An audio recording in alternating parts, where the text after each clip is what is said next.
So now we'll be looking at the foundational setup, a beginner. So what do you do, or what do we do in this part of the model? Now, this is where you ideally would pick your niche. So for the food delivery business, there are actually two types. Now, what we were looking at, what we talked about before was cooked food space. Okay, cooked food space, which is businesses like Uber Eats, Oats Food, and Dreamer Food, right? But now you could also have raw food, all right, and have raw food delivered. Now, this raw food part of the business is usually very good or very ideal for folks or for people who have migrated or relocated from a place to another. For example, the past couple of years, there's been a trend of Nigerians migrating to countries like the US, UK, and Canada. So a business opportunity for you is to sell raw Nigerian food, all right? So Nigerians who live in this country, okay? Or Chinese people who travel to America or UK or Canada and you're trying to sell raw food. There are two different types or two different niches in this business space. But then how you determine the route you go to is completely dependent on your interest. But about the course of this tutorial, what we'll be looking at is the cooked food segment or cooked food sector of this niche, not the raw food. Although same principle will apply,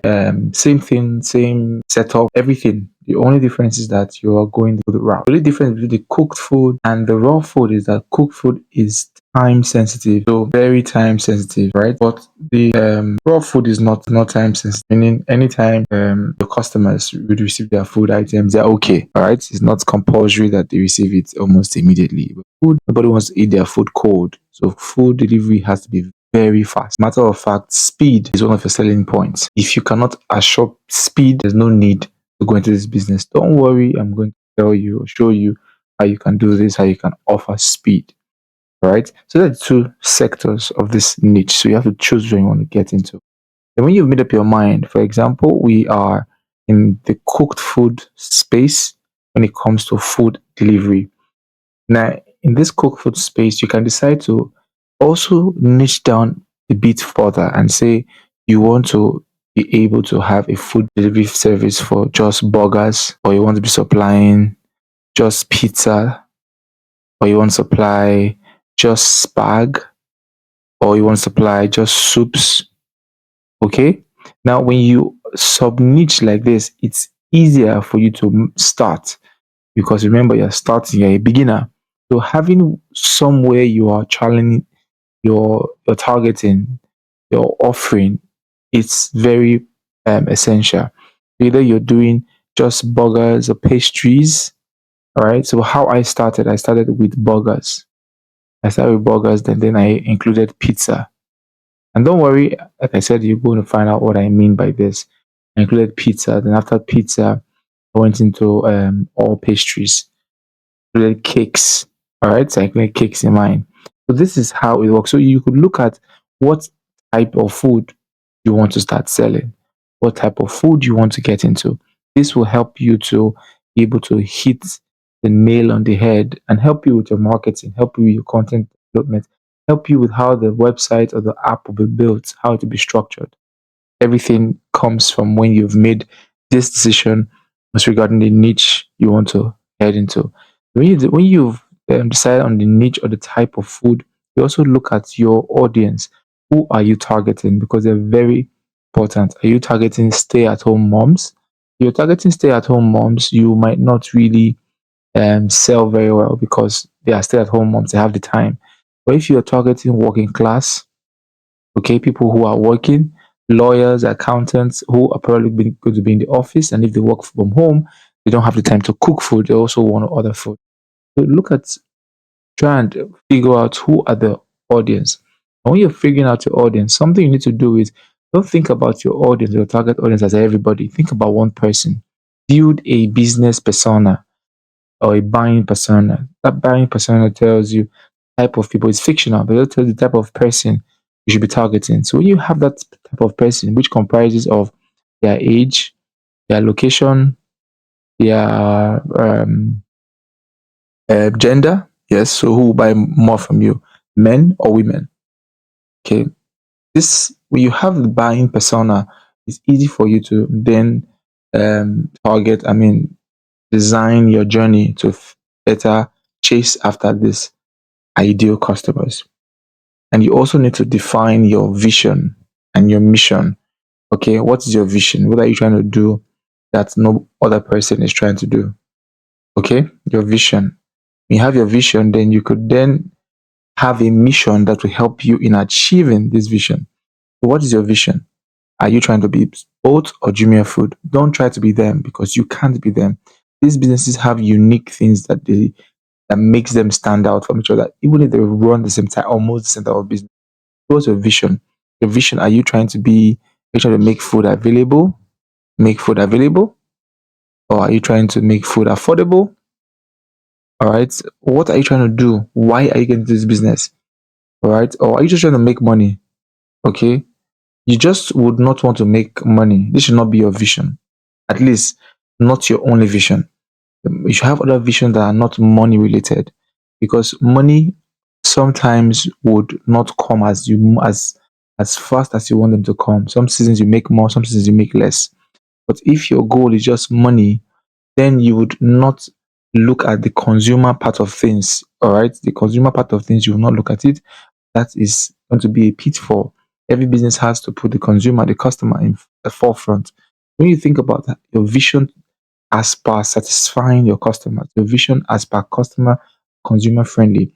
What this does is that it brings money, it makes money come easy, because you will be doing things that will satisfy your customers. And happy customer is happy business, because they also will refer others to you, and all of that. So you could have your vision and your mission. Unfortunately, I'm not going to tell you what that is. You have to sit down and think, as a business person, what do you want? What can you say is your vision for your business in the next 1 to 2 years, or the next 3 or 5 years? When you have your vision, then the mission, what path do you need to walk on or walk through to help you achieve your vision? All right. So you want to be able to have to be in 5 countries in the next 10 years. Good. That's not a bad vision. And you want to be able to sell cakes, for example. I'm giving you typical scenarios. You want to be able to sell cakes to people. You want to be in 5 countries in the next 10 years. How do you intend doing that? What is the mission? What is the things you have put in place? That is what this is about. You have to have this. And having this means you writing it out. Don't just say it on top of your head. Open a notepad on your laptop, take a pen and a paper, and write what you think your vision and mission is. You do this, it makes everything clear and makes everything obvious, so that when you chase after these things, it's you know what you're chasing after, right? And you also need to have like a financial forecast, right, or a financial background. So what I mean financial forecast is, what financial forecast? What's your startup costs? Because trust me, you there's a startup cost, and this is a business, right? You're setting up a business. I don't want to get into the idea that you start a business without spending money. That's not how it's. Yes, you should not think about money first before starting a business. For example, when we started this course, we didn't talk about money initially, but you would spend money on things. You spend money on promotions. You spend money on ads. You spend money on building and maintaining your website or your app. You will spend money in a whole lot of things. So please understand the startup cost, or capital. Then also, what is the profit for you? What kind of profit do you want to make? All right, that's also very essential. Then you also look at growth or scaling. How do you intend to grow from point A and grow to point Z? Also very important. Now, when you define all of this, you'll be able to see in a clear view of what you're trying to achieve. All right. You also need to see to choose how do you intend to get into the business. Every business has small scale, small, medium, and large scale. Every business. So you have to determine what scale. I mean, are you entering the business? First of all, even identify what qualifies the medium scale, large scale. What qualifies it? Is it the number of countries you are covering? Is it the number of food items you're delivering? I mean, cooked food you're delivering? Is it the number of staffs you have? Is it how much profit you're making? Whatever that is, you determine what to you is a small scale or large scale. When you had that definition, the next thing you need to do is get started.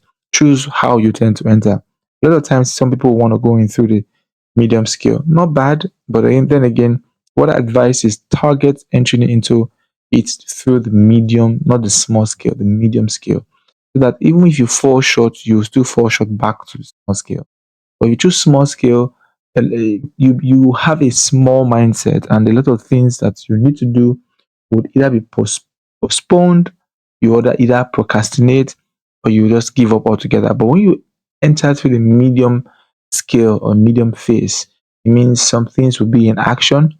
You would already you will be willing to spend some money, spend more time, spend more resources, and make sure the business starts or hit the ground running.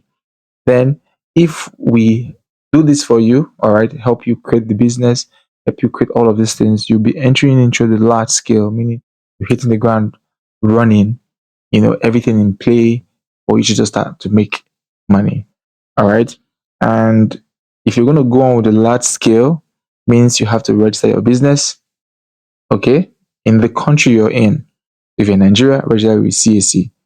Anywhere you are, register your business is ideal. I'm not saying you need to register before you start, but if you have the mindset of a medium and large scale, you need to register your business. Very important. Get your tax, which is your tax identification number, another insurance put in place.